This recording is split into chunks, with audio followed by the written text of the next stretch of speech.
तानाजी अष्टूळ, बहुजन हक्क अभियान महाराष्ट्र राज्य संघटनेचा शहर युवक अध्यक्ष। आज आमच्या संघटनेच्या माध्यमातून सोलापूर शहरामध्ये राजरोसपणे सुरू असलेल्या जंक फूड्स, चायनीज फूड्स यासारख्या खाद्य विक्री, हॉटेल, हातगाड्याच्या ठिकाणी कमर्शियल गॅसऐवजी घरगुती गॅसचा वापर करून शासन प्रशासनाने दिलेल्या नियम व अटींचा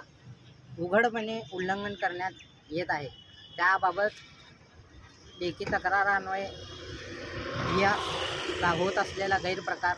शासन प्रशासनाच्या समोर आणून त्याच ठिकाणी त्या हातगाड्या, हॉटेल व्यवसायावर बालकामगार यांना ठेवून त्यांना अत्यल्प दरामध्ये 12-12 तास काम लावून त्यांचे आर्थिक, शारीरिक व शैक्षणिक शोषण करण्याचा हा प्रकार सुरू आहे। या ठिकाणी त्याचबरोबर शासन प्रशासनाने बंदी घातलेल्या प्लॅस्टिक पिशव्या वापरून शासनाचे त्या प्रकारे फसवणूक करीत आहेत। या ठिकाणी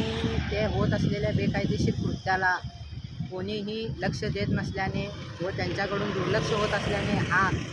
होणाऱ्या गैरप्रकारास थारा मिळत आहे। त्यामुळे आज आमच्या संघटनेच्या माध्यमातून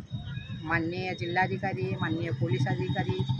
पोलीस आयुक्त साहेब व सहकार कामगार आयुक्त साहेब यांना निवेदन देण्यात येऊन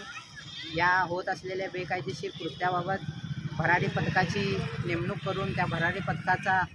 टोल फ्री नंबर सार्वजनिक करण्यात येऊन त्या टोल फ्री नंबरद्वारे होत असलेला हे गैरप्रकार थांबवण्यात यावे व भरारी पथकाच्या माध्यमातून इथे दहाड सत्राचा वापर करून धाडी टाकून या ठिकाणी होत असलेला गॅसबद्दलचा, त्याचबरोबर बालकामगार यांच्या शोषणाबद्दल कडक कारवाई करून गॅसमध्ये होत असलेली फसवणूक व ते गॅस ज्या व्यक्तींच्या नावावर आहे त्या व्यक्तींच्या नावाचे गॅस रद्द करण्यात यावी अशी मागणी करण्यात आली आहे। त्यावेळी त्यांनी ही मागणी या दहाड सत्राला नेमणूक करून त्यावर कडक कारवाई करण्यात येईल अशी तोंडी आश्वासन दिलेले आहे। जर असे नाही झाल्यास आमच्या संघटनेच्या माध्यमातून भविष्यात या होत असलेल्या गैरप्रकाराविरुद्ध आंदोलन व उपोषण करण्यात येईल अशी आम्ही त्यांना मागणी